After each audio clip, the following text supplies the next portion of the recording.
Hey, Patrick here, back with you.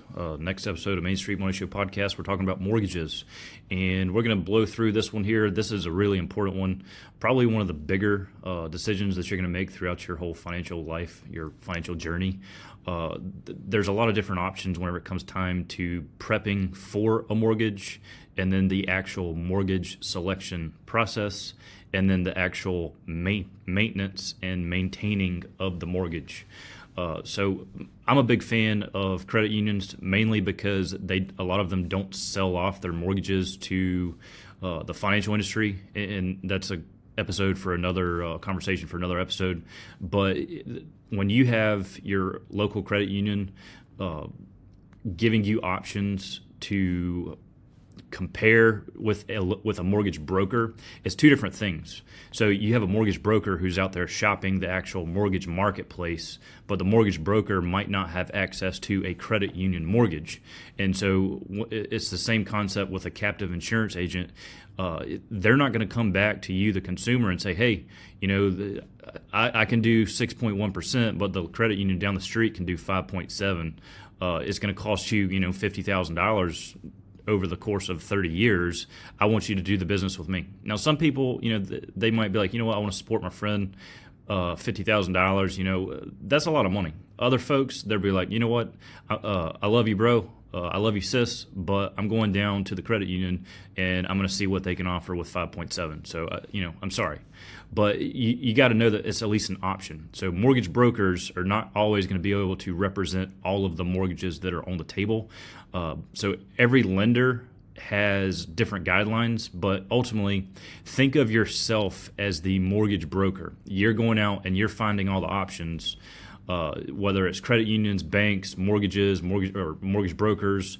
Then you got to compare the costs and fees associated with a mortgage. So you got your closing costs, your title insurance, the interest rates. Most people just pay attention to the interest rate, but there's a lot of different things that go on that actual document to compare. And so really just make sure that whoever you're working with is presenting all of the different angles, their commission, the rates that you're getting, the APR, which is different than the interest rates.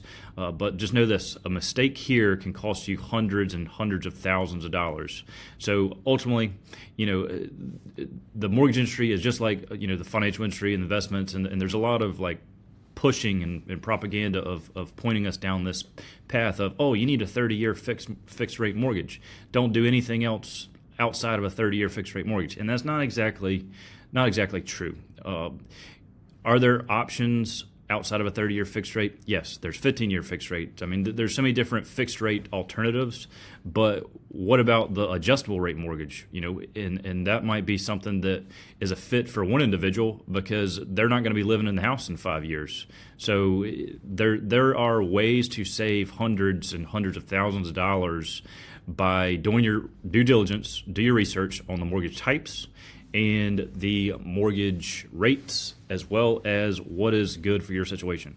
So having a financial advisor is going to be able to look at a lot of these different options and tell you, what's a good route to take. I'm personally a big fan of the adjustable rate mortgages, especially if you're only going to be there for a couple of years.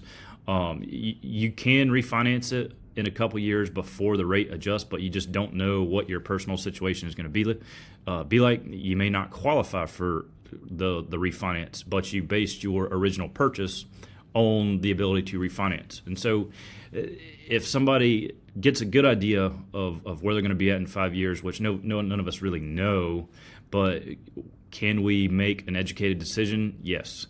Can we take a little bit more risk for the opportunity to save hundreds of thousands of dollars? Yes. And I'm not saying go arm over fixed rate, but buying a home is a big opportunity to really expedite your wealth building potential. And so how do you do it? If I could go back to my 20s, this is what I would do.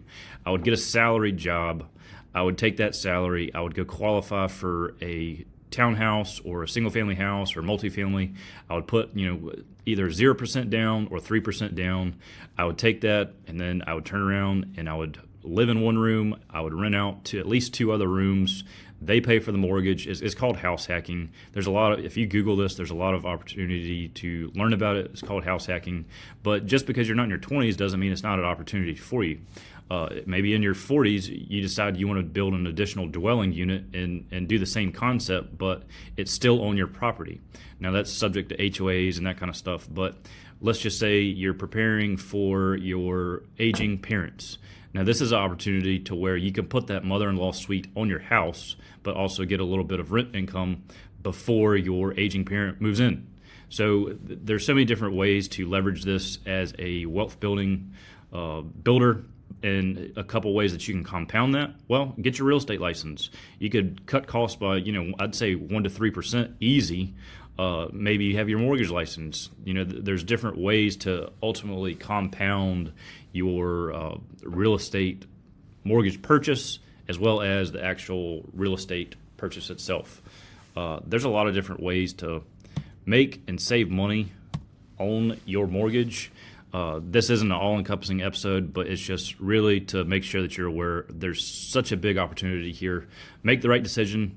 Do some due diligence. It's the reason why I put this in the Wealth Steps order of operations is because picking a mortgage is a big deal. And so that's it for this episode.